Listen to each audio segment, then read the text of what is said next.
on tight. This ain't no ordinary loot. UFC's the battleground where warriors collide. DieHard MMA podcast, we won't hide. Clint's gonna dig deep, analyze each brawl from the underdogs to the champions standing tall. The fury, let your instincts rise. Feel the adrenaline rush, it's time to defy. DieHard MMA, we're in for the thrill. Get ready for the madness. Let's make that bankroll spill.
What is going on, ladies and gentlemen? Welcome to the Undefeated Post-Weigh-In Show. UFC 305, your boy's doing his very best lucrative MMA impersonation.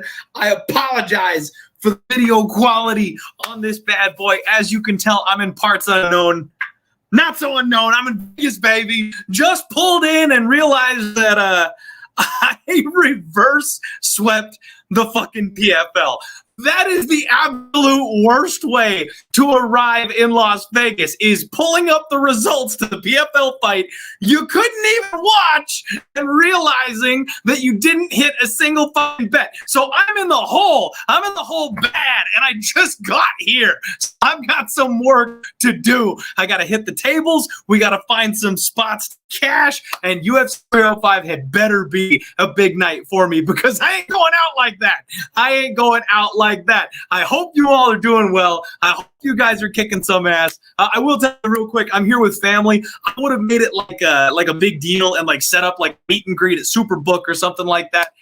So if you guys are in Vegas, if you're in the area, keep your eyes peeled. You might bump into me, but I'm only going to be here for like a quick here and there turn around and get out of Dodge type of thing, unfortunately. So, I wish I could have made it a bigger thing and seen some of you guys and met some of you guys, but maybe we'll bump into each other walking around the street tomorrow. But let's get into this bad boy. I just sat down. I just went over the weigh-ins and the face-offs, and we'll do one real quick recap on these fights, and then we'll get the hell out of here. I hope everybody's doing well this evening. What's up, everybody? We've got, Christian. Am I saying that right? Christian? I apologize if I'm pronouncing that incorrectly. The It Factor MMA, Joshua Frick, my guy Dream in the house. Cassius, what's up? Greg Amador, how we doing? Nigel Lee, my boy. Let's freaking go. I'm about to be homeless. Come on, son. Don't do me like that. The show's just getting started. All right. Guys, so first fight of the evening, and we got a weight miss. We had Jesus, Aguilar, Stuart, Nicoll. We've got Jesus coming in at 127.5, Nicoll 126. And you know what? Weight misses lately have been off the hook. Like, I'm not sure what's going on, but these fighters are just not doing it. They're not able to make weight. They're really struggling. And most of them are weight bullying their way to victories when this happens. Now, last week, I made the massive mistake of jumping ship. When my guy missed weight, I took it as a negative instead. He had a huge weight and size advantage in the cage. He beat the brakes off of Damon Jackson. So I'm looking at this one, and it's like, man, like, did Aguilar just gain some kind of an advantage coming into this fight? Like, that's frustrating. It's a hard guessing game to play. I've been wrong the last couple times I've played this guessing game.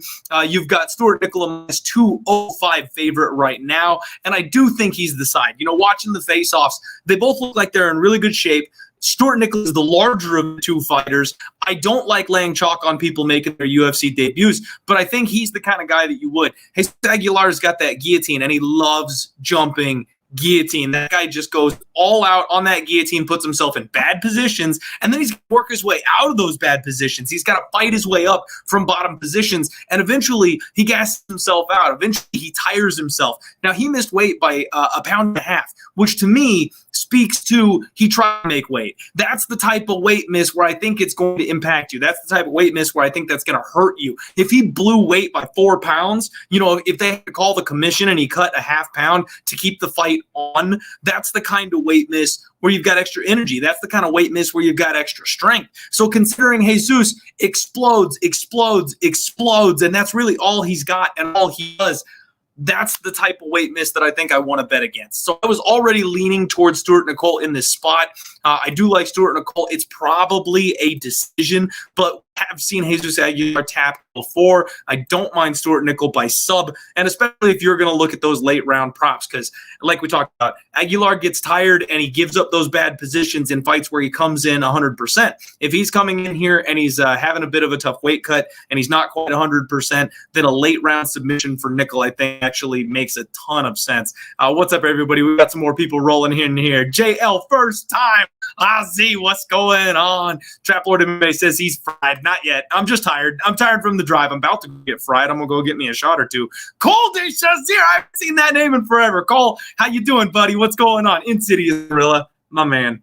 How's it going? All right, next up, we got Ricky Glenn and Song Kanan. Both guys made 171 pounds, and it's interesting because Ricky Glenn didn't look out of place at 170 at all. He's moving up in weight here. He usually fights at 155. Now, he had a bit of like an awkward frame, soft body kind of look on him. He doesn't belong here. He's a guy that's always fought down at 155. If he had bulked up, if he had moved up to 170 earlier in his career and really like dedicated to making himself fit there, I actually think he's got the frame where that worked. But now he's got too many miles on him. Now he's taking too much damage, and I just don't think he's got it at this stage of his career. You've got Song, who's a minus 200 favorite at this point, and I hate laying chalk on guys like Song Kanan. I have called him the Asian Sam Alvey.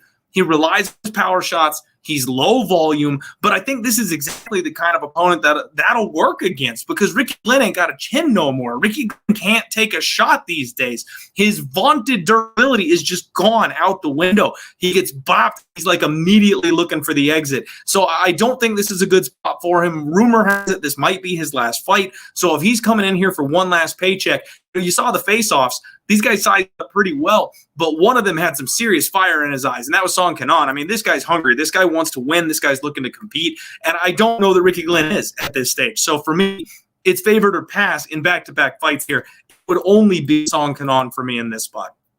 Tom Nolan and Alex Reyes up next. Tom Nolan 155.5.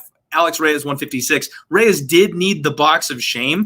Looking at the way he looked and the way he moved, frankly, he looked fine. I didn't see any real issue with it. I just think he might have misjudged his weight cut a little bit. Tom Nolan, he's super big for this weight class. He looked a little bit rough on the scales, little sucked out, but that's to be expected. When they face off, Nolan does have the height advantage, but Alex Reyes is by far the biggest human being he's ever fought. Like, he usually enjoys a big height and reach advantage, and he doesn't have that here. He's got a slight height and reach advantage. Alex Reyes is not a small man, and Alex Reyes looked like he was in really good shape up there, guys. I've been batting back and forth the idea of taking a flyer on Reyes at 8-1, and then his round 1 KO prop is 30-1. His regular KO prop is like 11 or 14-1. I mean, like, we've seen Tom Nolan dropped in back-to-back fights. I don't think this guy's got great ability. I don't think this kid's got great defense. And he's taking on someone who's got fast hands, good boxing, and is the tallest and longest opponent that he's faced. He's going to be able to touch Tom Nolan where some of these other opponents couldn't.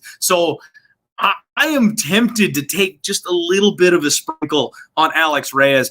I'm not crazy enough to call the outright upset and be like, oh, line up, get your money, go back the dump truck on Alex Reyes. That's not what I'm saying. I'm just saying I don't think Tom Nolan should be a minus 1,400 favorite. That's what I'm saying. So, man, okay, That's a great question. How do people make money in the PFL? I don't fucking know, man. I keep trying, and it keeps biting me in the ass. I feel really good about the card tonight. I was like, man, my guy getting the +3.5 spread on a man who wins the third round in literally every single fight he's in. He gets 30-27 across the board and 10-8'd. Like, what the fuck, man? Like, I really thought I had some winners in my card today for the PFL. I thought I'd at least go like, 2 and 3 or something. I'm okay with donating a unit. I could give away 1 or 2, but fuck, I got reverse swept. That's no fun, man. That's no fun. Adolfo.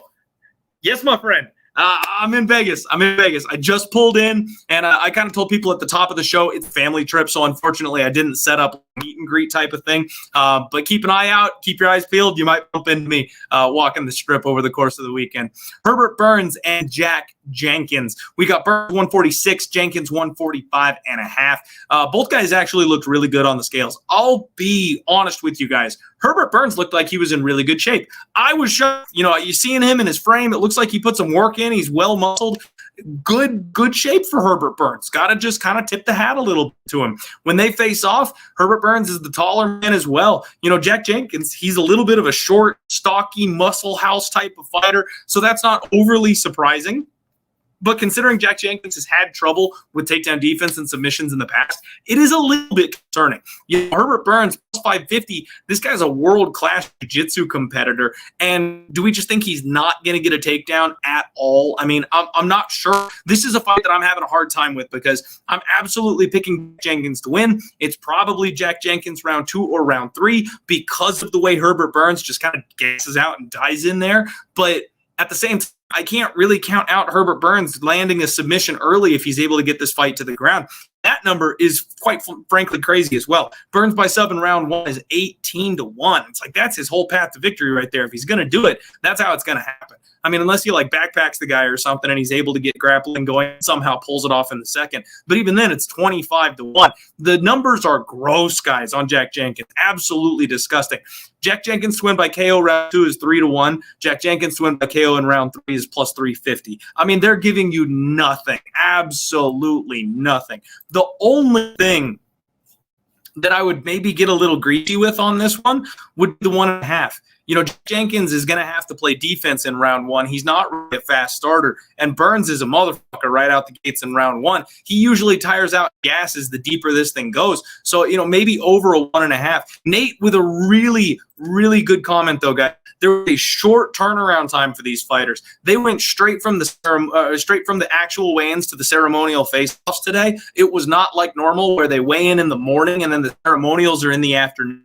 They're missing out on like a 5 to 6 hour gap for their rehydration. So keep an eye out because anybody who had a tough weight cut, anybody who's real reliant on rehydrating, anybody who's got a gas tank, those are people that we quite frankly want to maybe take advantage of on this card. We want to do our best to bet against those type of people because I really think that they're going to have a harder time. They're not going to be 100%. They're not getting their usual rehydration period. And that can pay dividends in a fight, especially talking about sketchy cardio. So good shout out, Nate. Thank you very much for reminding me for going ahead and doing that. And Cole saying Clint's going to be begging for the Sunday bail after hitting the craps table. You best believe it, my man. Dominic Diaz asking where I'm going to watch the fights. I don't know. Unfortunately, I'm here for a birthday party. Guys, I might have to be at like a family dinner during the fights. I'm going to be the asshole with my phone out at the table while they're getting bottle service at dinner. Like I'm going to be watching these fights. So unfortunately, I don't know if I'm even going to be chilling at a bar or anything like that where I can tell you guys where I'll be. If I've got an opportunity to be like, hey guys, I'm going to be here, for at least 2 hours, I'll tweet it, I'll post it up or something like that. But like I said, everything is birthday shit for this one, and it's my wife's family. So I'm with my mother-in-law. We're going to be going to museums and shows and shit like that. So it's not my Vegas trip, right? It's not me degenerate gambling and hitting the craps table shirtless with Fireball in my hand. It's not that kind of a weekend this weekend, unfortunately. I wish it was. Casey O'Neill, Luana Santos, 125.5 for King Casey, 126 for Luana Santos. Both of them looked really good to my utter disappointment. I was hoping that Luana Santos would completely whiff and blow this thing by like 1 or 2 pounds. Like she would struggle to get the weight down, not quite make it. I mean, she looked pretty good on the scales. I'll admit it. I'll give it to her. I can't pretend like she's like she's been really the issue or anything like that with her weight here.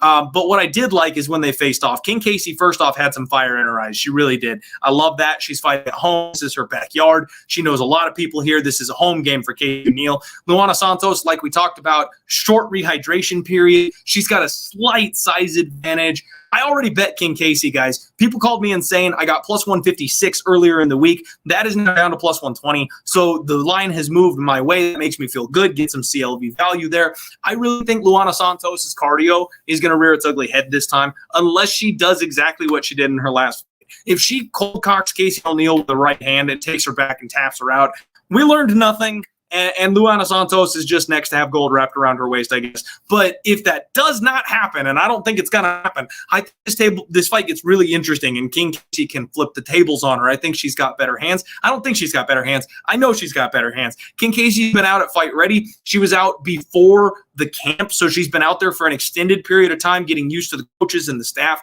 working on things, getting better, improving. And from what I understand, she's a very, very hard worker. It seems like she's clicking with the staff over there at Fight Ready. You guys know that is my absolute favorite. So I think this is going to be a big wake-up call for King Casey. I think she's finally going to show a little bit of what we saw when she made her debut. And I think Luana Santos is in for a tough night. So a lot of people parlaying Luana Santos. You can get her at minus 140 right now. So you can play her straight if you really want to. But I think Casey at any kind of dog money really is the sign. Greg asking if I am the mush. No, I don't think I'm the mush. So I've told you guys before, I've been doing my podcast now for 6 years, right? I have alternated winning and losing years for 6 fucking years. Winning year, losing year, winning year, losing year. I had the biggest year of my life last year. I won piles in 2023. I'm struggling in 2024. The curse is holding true. So I'm having a down year in 2024. I'm not the mush, but I'm definitely not having a strong year. I'll tell you that much. And Greg, unfortunately, the father-in-law is on the other side of the family. He's not here. So we can't fade what he's on. He's not here. So, you know, I wish I could pass a mush on to you there for that one, but he's not available, unfortunately. Was I with the mush? Am I with the mush? No mush this weekend. No mush this weekend. Sorry, guys. Yeah, because if he's tailing me, you guys know I'm losing just absolutely everything. He's not here. He's not tailing, so we should be safe. Hopefully we can make the money this week. All right, guys. Hopefully the audio is still working for you. I'm working on hotel Wi-Fi, so I apologize if the video cut out.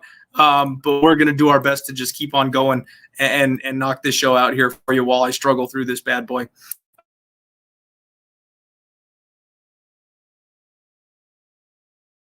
And I've been looking at buying low on Josh Culibao all week, guys. He did need the box of shame, but he was up there like goofing off and smiling and throwing deuces up and stuff like that. Okay, thank you, Dream. Thank you. Audio has no issues. That's good news. You guys don't need to see my terrible face here in awful lighting. As long as the audio is working, we're good. But Josh Culibao looked fine, even though he needed the box of shame. Ricardo Ramos, I feel like he always looks bad. He's one of these guys that no matter if he's on weight, struggling, has the best weight cut of his life, he just always looks terrible when he's on the scales. Seems like Ricardo Ramos is a really popular pick this week. I've been looking to try and time this and buy low on Josh Culibao as low as humanly possible. He's minus 135 now, and I think that's as low as he's going to go. When they face off, Josh Culibao does have a slight height advantage. I really just think this fight comes down to one thing and one thing only, and that's that Ricardo Ramos breaks.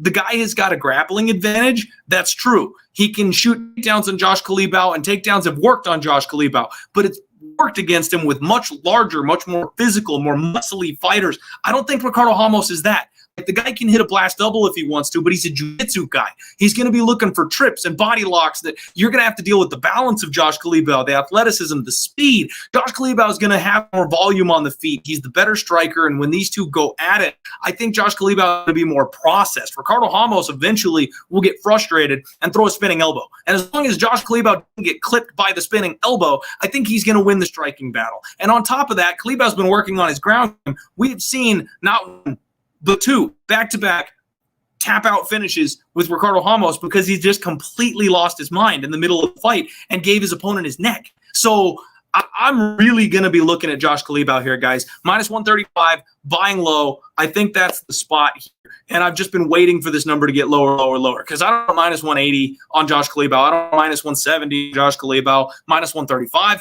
Now we're talking. The closer this thing gets to pick him, I do think he's the right side. And Justin, my man, what the hell? In Vegas, I'm trying to have a good time, trying to win some money back from the PFL talking UFC. How are you trying to make me cry on stream with the JJ bullshit? Man, my quarterback of the future is out the entire year. Sam Darnold better be better than everyone expects him to be, because our offense is primed and ready to go. The offensive line is primed and ready to go. The defense is coming together. This team is better than anybody expected, and I actually thought we had a shot this season. But Sam, the quarterback, is fucking key, and I thought JJ was going to take over a couple of weeks in and really turn some heads. I'm upset. I am frustrated. I'm pissed. What's up, Colby? What's going on? MMA's biggest fan 23 in the house. How's it going? All right, guys, moving along. Tafa and Walker. Junior Tafa, 244. Valter Walker, 252. There's a big size difference between these two. I mean, I don't need to get into their physiques. They're the big old flabby boys, right? Junior Tafa is just better striker, worse grappler version of Justin Tafa. Taller, he's longer, that's great. His striking is cleaner, that's great. He still doesn't know how to check leg kicks, even though he's supposed to be a big-time kickboxer. What the fuck is that? Valter Walker, on the other hand, this guy's just a mountain. He's like a full head taller than Tafa, and he does nothing but grapple. He shoots takedowns and just mauls people to the floor. He's by far the biggest opponent that Tafa has faced, and we know Tafa's got shit takedown defense. I don't understand why UFC made this fight, because it's either going to be boring or it's going to be boring. It's like, I'm not sure Tafa is going to be good enough to KO Walker, so Walker might get like TKO'd in round 2 or 3 when he's tired and like hanging on to a leg for dear life and the ref saves him or something, or Walker's going to put Tafa on his back, and that's going to be that.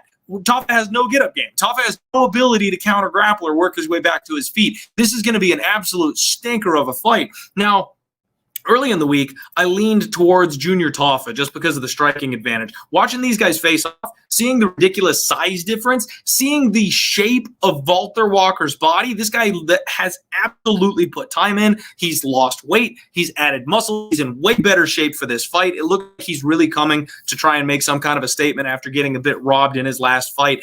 I think Valter Walker is the side. I really do. I've completely flipped on this one. I wasn't confident in the first place with my Junior Tafa call. I just kind of went based on him being the better overall MMA fighter and having more experience at the UFC level to this point. But after looking at it, and especially after looking at the size, and my guy Greg already knows, my guy Yanni, I listened on the line, and you guys know, friend of the show, regular guest on the show, Yanni the Greek, he is going hard on Valter Walker this week, and that speaks volumes to me, guys. I know there's some people that like to fade Yanni in like the Dana White's contenders and stuff like that, but to be honest, when he hits these ones, I thought he was going to be max betting Israel Adesanya. I was scared for my life. I thought he was going to max bet Israel Adesanya. So when he came out and said he was max betting Valter, I sat up and took notice. That's the kind of thing where you just kind of got to admit that, hey, I'm not the smartest guy in the room sometimes, you know? And if I'm thinking maybe pass, but maybe lean the other guy and someone I massively respect is max betting the opponent, I'm missing something, right? I'm absolutely missing something.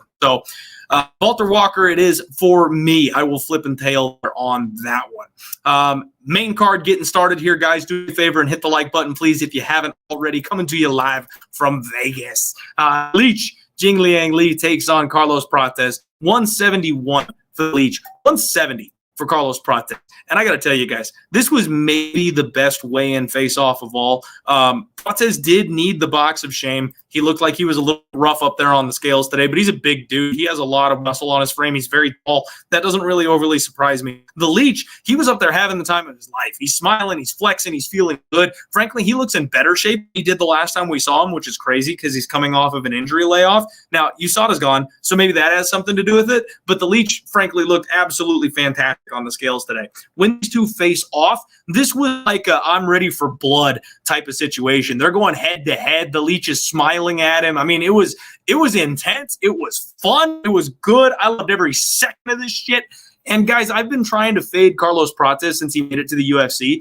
I think he's extremely hittable. I think when he gets hit, he's hurtable. We just haven't seen anybody in the UFC who's been able to do it. And I've been betting on super low-level guys who have been trying. I know he's a member of the Fight Nerds, and those guys are just on an absolute tear right now. I worry about the Leech because he's older and he's coming off of a bunch of surgeries and stuff like that, but this guy has never been knocked out in his professional career. Carlos Prates is a guy who is losing striking fights until he wins them. He was losing to Trevin Giles, a guy that I did bet very confidently. He was losing that until he banked Trevin Giles, who's known to just go out on his shield at any moment, at any point in time during a fight. So did I learn really anything? No, I didn't. I might have been just one bet too early to the fade train because I've never wanted to be on Carlos Prates. I've only ever wanted to be against him. Now he's the biggest number he's been since he's been in the UFC, and he's taking a massive step up in competition against a guy who I would argue hits far harder than any opponent he's faced so far. The Leech is the most dangerous opponent this guy's faced. He hits the hardest. He's the most durable. He's the most game. I think I have to bet the Leech, you guys. I really do. I was not going to bet the Leech in this spot because I can't bring myself to lose any money going against Carlos Prates ever again. I got to do it. It doesn't make sense for me to bet on Chuck Buffalo. It doesn't make sense for me to bet Charlie Radke thinking that guy could catch this, bro, and then not bet the Leech when getting a better number on the Leech. I got like +1, what was it, like 160 or something like that when I bet on Chuck Buffalo. How do I not take +280 on this guy, right? Thanks, Dream. I'm with you. We're going to do it. I don't know about decision. I still kind of think KO, but I'm going to be joining you guys. I got to jump in here on the Leech at +280. It's too much. It's too much for me. I can't not get there. Now, there's a very real chance that I am underrating this guy still, and Prates is just the absolute best there is, and he's going to take a rocket ship to the title. I just have never thought that about him, okay? He struggled early on in his MMA career. He put it together. He got wins over guys that were pretty fortunate, in my opinion, in some cases, and now the rubber really meets the road. He's fighting the real guys. He's fighting the upper echelon. There's no running and hiding from a guy like the Leech. I got to go. I got to try it again. So let's fucking go. Next up, we've got Jairzinho and Tuivasa. And guys, I am massively dog hunting this week on this card. It's been favorite, chalk for the last, basically last year. The reason I'm having a terrible 2024 is because all the chalk is coming through and none of the underdogs are getting there. That changes on Saturday. These favorites are way too big. They are massively inflated. Everyone's parlaying. Busters are coming this week. And I really think Jairzinho is another one. Tuivasa, you guys, I don't have to, you don't have to worry about the face-offs or the weigh-ins for these guys because they're two big old fat boys. 259 for Jairzinho, 265, the absolute limit for Tuivasa. There's no surprise there. That's what they've always done. But when they face off, Tuivasa looks motivated, you guys. There's a fire in Tai at this face-off that has not been there for a couple of times. He's usually happy-go-lucky. He's usually having a damn good time up there. But he made eye contact with Jairzinho, and he did not flinch. He was not smiling. He was not having fun. Like, this guy is dialed the fuck in. Now, a lot of people are on Jairzinho this week, and guys, he's 3-3 in his last 6. This is a guy who can't get over the hump in the UFC. This is a guy who every single time he makes it towards anyone near the contender status, falls apart and loses. He's only beating guys who have massive holes in their game. He's only beating guys who are not going to be in the top 5. In his last fight, he took a guy that's never been out of the first round into round 4 and then finally knocked him out when he was exhausted. That's what we're talking about with Jairzinho. High fight IQ, great. Guy's a phenomenal striker. Sure, he's got big power, absolutely. But what he hates is being pressured. Tuivasa is going to walk forward, kick the shit out of his leg. Jairzinho does not check leg kicks, and Tai is going to kick the absolute shit out of his leg. When they get in close, Tai's going to hit him with big spin elbows. He's going to hit him with knees. He's not going to have to worry about getting taken down. He's not going to have to worry about the wrestling, someone grabbing his neck. So I really think this is going to be a stand-up fight. And when they get in close, Tuivasa is going to have a power advantage. He's also the larger of the two men. I have just beaten this point to absolute shreds. Jairzinho lies, guys. They're both listed at 6'2". Jairzinho is 6 foot flat on a good day. Tuivasa is the much larger, much more physical man in this spot. And actually, Dream, I don't hate the shot on the over because Tuivasa carries his power late. And if he takes this fight a little bit slower, hoping not to get sent to the Shadow Realm in the first round, this is probably a round 2 or a round 3 finish. I don't think it's going all the way. I do think eventually he'll find that kill shot. I do think eventually, just Tai being Tai, he'll push the action to the point that they have to swing and somebody will die. But I don't know that it's going to happen in the first 60 seconds the way it did in Tai's last fight. Let's go, Aubrey. Let's go. Shui time in Perth. That is absolutely what's up. So I got a bad number. I got plus 185. Some more money has come in on Jairzinho at this point. So it's plus 195 on Tai Tuivasa. I got 3 units on Tai, guys. I got 3 units on Tai, and I really think he's going to get the win this weekend. I think he's motivated. I think he's embarrassed. He's at home. Even if he's not going to take his career seriously from now on, this is the one he wants. This is the one he wants, and it's a winnable fight. It's a guy that doesn't have a lot of the dangers that he's faced in the past. It's a guy that's never going to grapple him. It's not a guy that's going to push the pace on him. So if Tai needs to take a step back and take a breather, Jairzinho will let him. Like, this is the perfect opportunity for Tai to really get in there and do what he needs to do to get back on track. I'm loving Tai Tuivasa in this spot. Big old sloppy heavyweights. Give me the guy that's down here 2-1. Mateusz Gamrot and Dan Hooker. Oh, boy. So Mateusz Gamrot, 156, Hooker 155.5.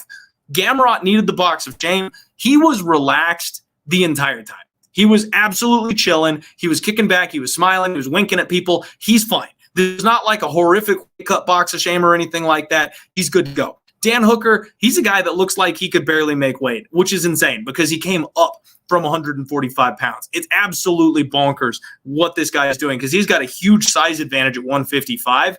And I don't know how he ever made 145 in the first place. He's mad.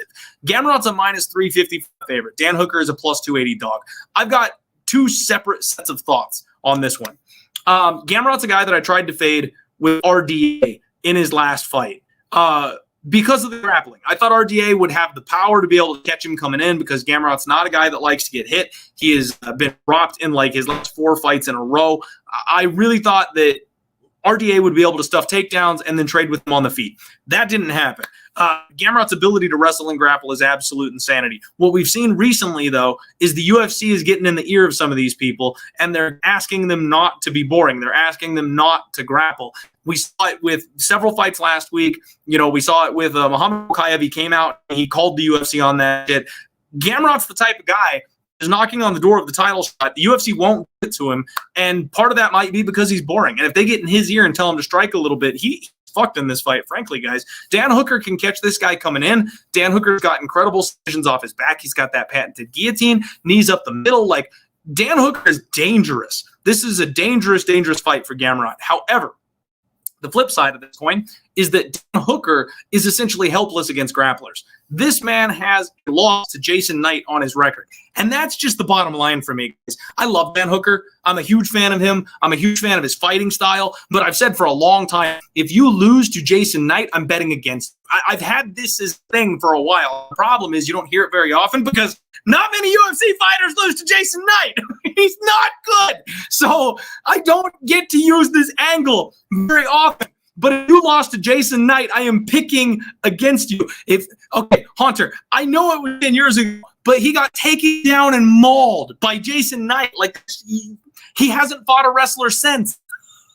So no, I'm not believing that Hooker is suddenly going to be able to grapple with Mateusz Gamrot. I think Gamrot's going to be able to do whatever he wants to on the ground. It's just, is he going to get caught coming in? If he doesn't get caught coming in, then Gamrot's going to do what he wants. If Hooker has gotten big enough, strong enough, and worked on a couple things where he is able to defend some stuff and work back to his feet, Gamrot might tire out. Gamrot's one of these people that might slow down. He might fall victim to this short rehydration period, and that absolutely could be an issue for him. So I think Hooker is super live in this fight, you guys. I actually really do.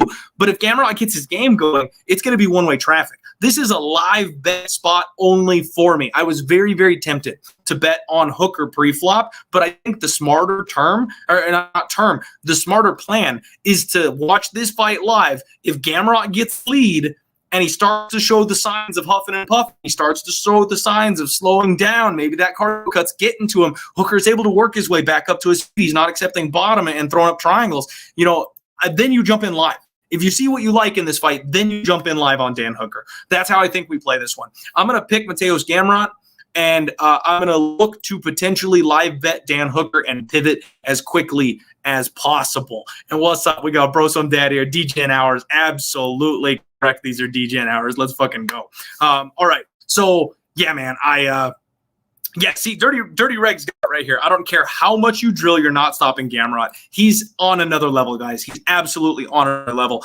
But if Hooker has improved to the point that he can get up and got better cardio, and Gamrot has, devolved a little bit or gotten too old, or the UFC tells him not to wrestle, any of those things, then this thing gets weird. We bet it live. That's how it works. Okay, so I'm picking Gamrot. We look to bet Dan Hooker live.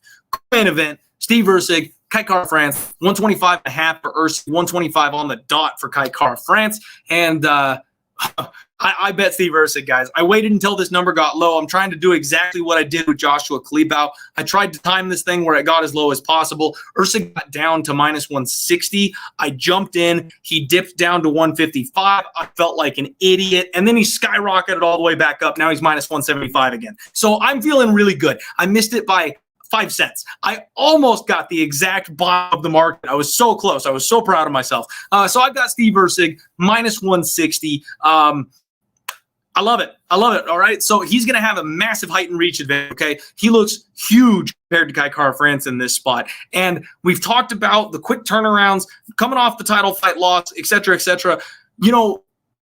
Steve Erceg's a guy that wasn't supposed to be in that title fight in the first place. He's not some chiseled, withered veteran that just found out that he'll never be good enough to hold the belt. He's a guy that beat the champion, who made one bad decision in round 5 against the best damn fighter on the planet, could have gold around his waist for this exact fight. That's who we're talking about, a young kid who's still just a couple fights into his UFC career. He's not coming out of here with some sophomore slump. He's not coming out of that title fight thinking, man, I'm never going to get there. He's going to be fueled by that, if anything. He knows he was right there. He could have had it. He could have won it. He could have been the best in the fucking world.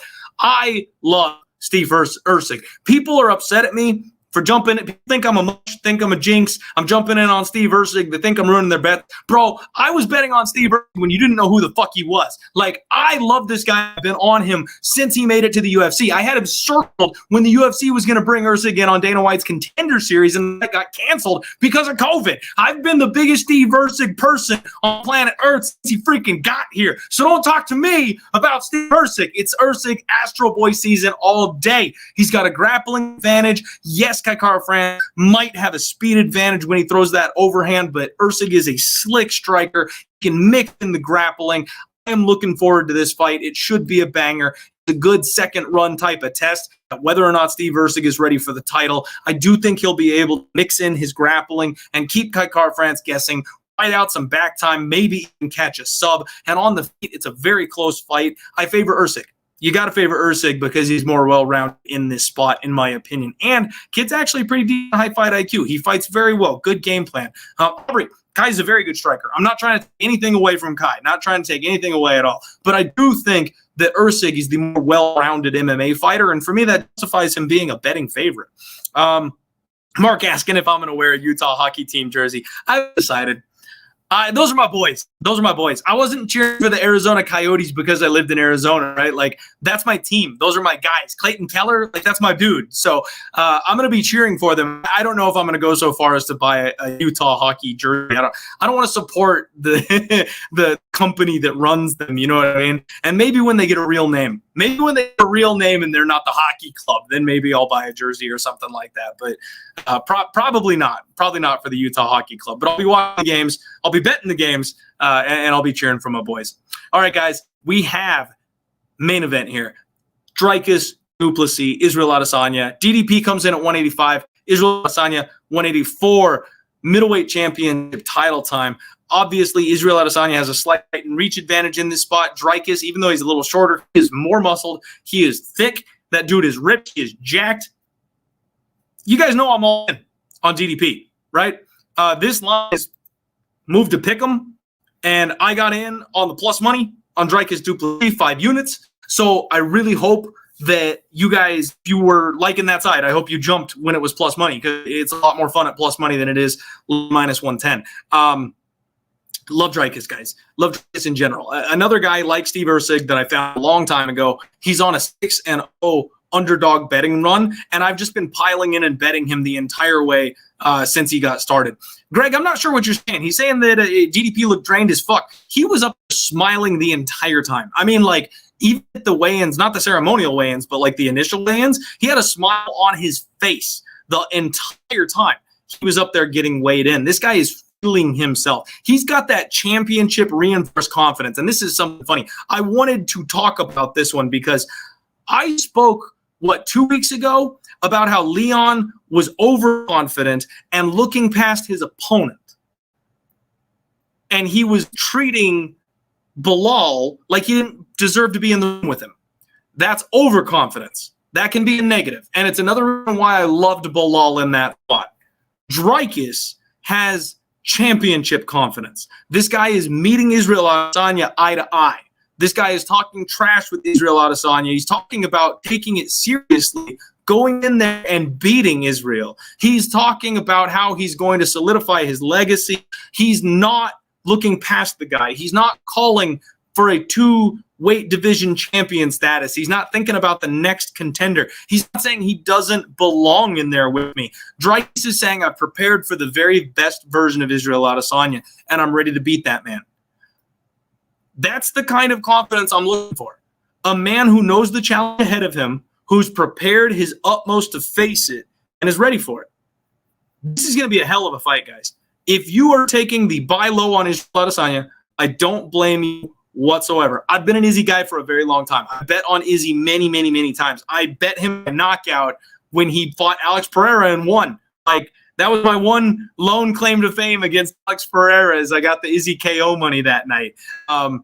But I think his time is done. So I posted a video a little earlier in the week, you guys. There is not a single soul in the UFC who has ever done what Israel's trying to do this week.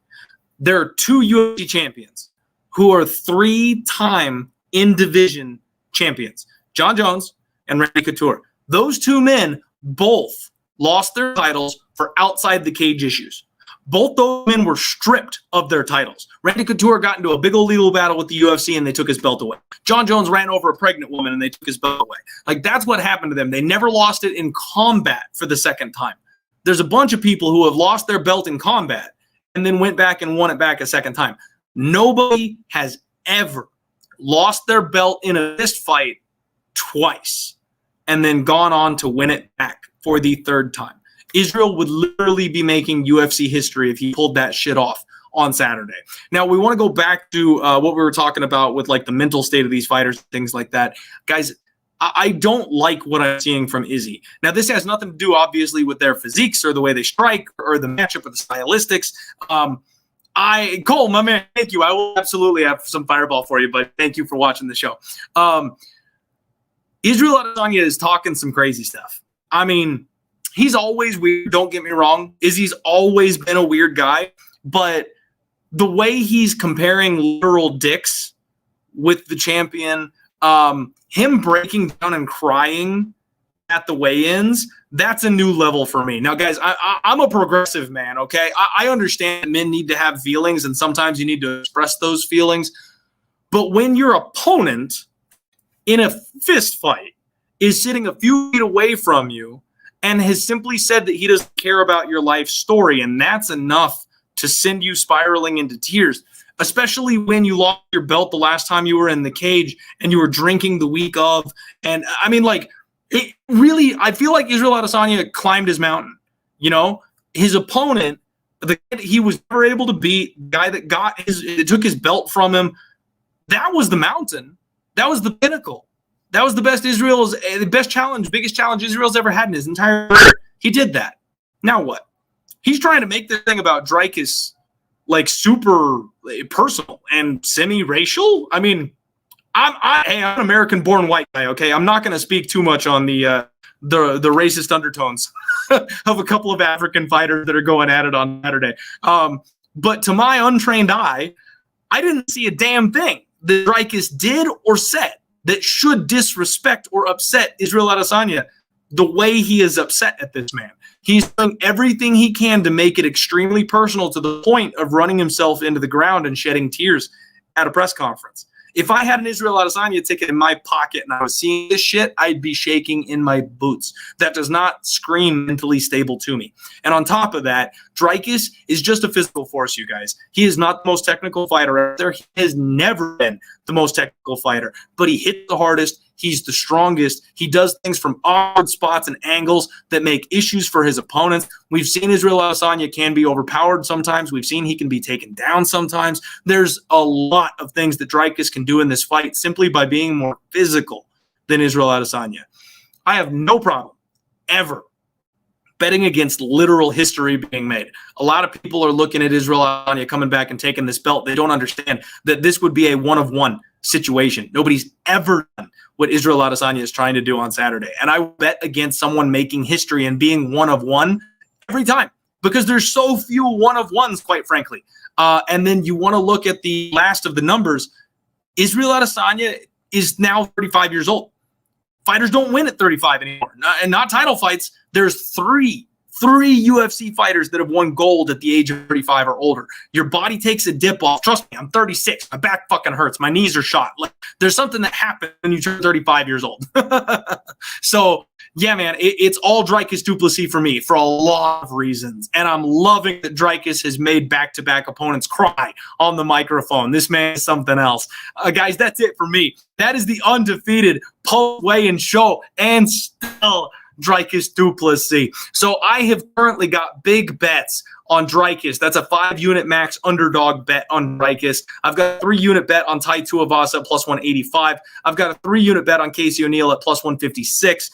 So I beat massive line movement in 2 of those, lost a little bit in 1 of those. I think I'm going to be adding Joshua Culibao. I will be adding the Leech, and we'll be looking to bet Dan Hooker live. I also bet buy low on my guy Steve Erceg at minus 160. I like Stuart Nicoll. I might be looking to add the late round sub props, or he'll probably go in my submission special this week. I might do like a 2-legger with like Nicoll and Song, something like that, something low. I do think we're going to get a lot of dogs this week, but I really feel like those 2 favorites probably should get it done. It's low confidence, so it might not be a big bet if I do decide to go ahead and make that one. I'm probably going to steer clear Jack Jenkins and Herbert Burns just because the numbers are so bad on Jack Jenkins. I don't need to parlay a minus 800, and the round 2, round 3 props aren't any good either. So there's almost no way to make money on that fight, frankly. The bookies have done a good job of keeping us away from that one. And then Alex Reyes. Believe it or not, guys, I might take a small stab on Alex Reyes, and I might be tailing my guy Gianni on Valter Walker. That's a lot of underdogs this week. It would be an absolute legendary event if that many underdogs came through. I'm not expecting all of them to hit, obviously, but I do think several underdogs are going to be coming through this weekend. I love you guys. Thank you all so much for being here this evening. Even if you think it's new, Sammy, I appreciate you tuning in and watching the show. You guys are absolutely awesome. I wouldn't be here without you guys. But I've got some Fireball to drink. I've got some dice to throw. I've got some serious gambling to go do. So don't mind me. I'm going to get out of here and go have some fun. Does anybody else have any other stupid questions for me tonight? Thank you. Have a good night. Love you guys. Let's roll. See ya. Be good.